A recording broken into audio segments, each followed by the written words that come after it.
Good morning. Ukrainian President Volodymyr Zelensky has arrived in Japan as he hailed critical support from G7 nations as an historic decision.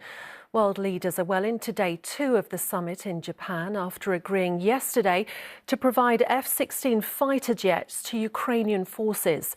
President Zelensky is scheduled for bilateral talks with G7 members today as the ongoing invasion continues to be a focal point for discussions. Andrew Misra reports. Volodymyr Zelensky arrives for talks with G7 leaders in Japan, fresh from attending a summit in Saudi Arabia yesterday. Ukraine's president flew into Hiroshima just hours after finally getting US backing for his country's air forces. President Biden announced on Friday that the White House will support joint efforts to train Ukrainian pilots to fly advanced F-16 fighter jets, despite ruling the move out earlier this year. Zelensky's hailed it a historic decision. It's part of renewed attempts by Western powers to show unity as they support Ukraine in the fight against Russia. We have turned to discussions about improving the Ukrainian Air Force as part of our long-term commitment to Ukraine's self-defense. So as the training unfolds in the coming months, we will work with our allies to determine when planes will be delivered, who will be delivering them, and how many. Training the pilots could take up to 18 months.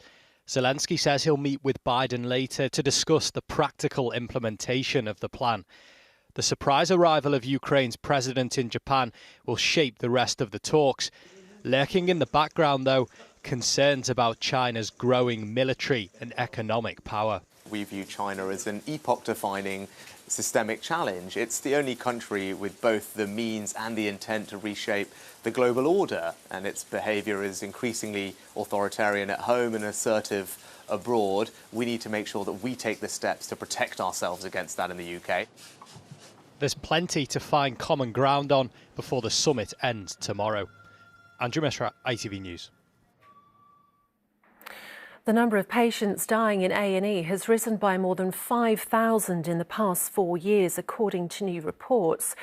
A Freedom of Information request found that more than 23,000 people died in emergency departments last year amid record waiting times for treatment. The figures were obtained by the Labour Party, who blamed the excess deaths on what they called Tory failure. In response, the Conservatives have said that the situation is worse in Wales, where Labour is in power. The Royal College of Emergency Medicine has said that though the deaths were likely inevitable, the circumstances could be different. It's undignified and it's unpleasant. And emergency department staff will do the best they can to provide a good and dignified death. But it is not the best place for people to die. No one would choose to die in an emergency department if they were given a choice. Schools are pleading for government intervention as they say they've been left bewildered with the vast advances in AI technology and how it's changing education. In a letter to the Times newspaper, teachers express concerns over programmes like ChatGPT, an online chatbot that's been proven to pass current exams.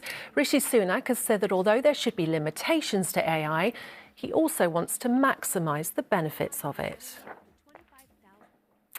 Def Leppard returned home to Sheffield last night for a one-off show in a bid to save one of the city's most celebrated music venues. The Rock and Roll Hall of Fame inductees took to the stage in front of 850 fans who packed into the Under Threat Club.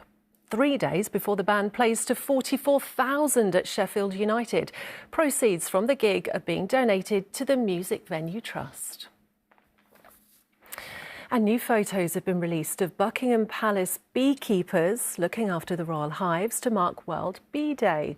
There are 6 hives between Buckingham Palace and Clarence House, which produced more than 300 jars of honey last year for the palace kitchens. That's it from us for now. I'll have the lunchtime news just before 1:10. Bye-bye.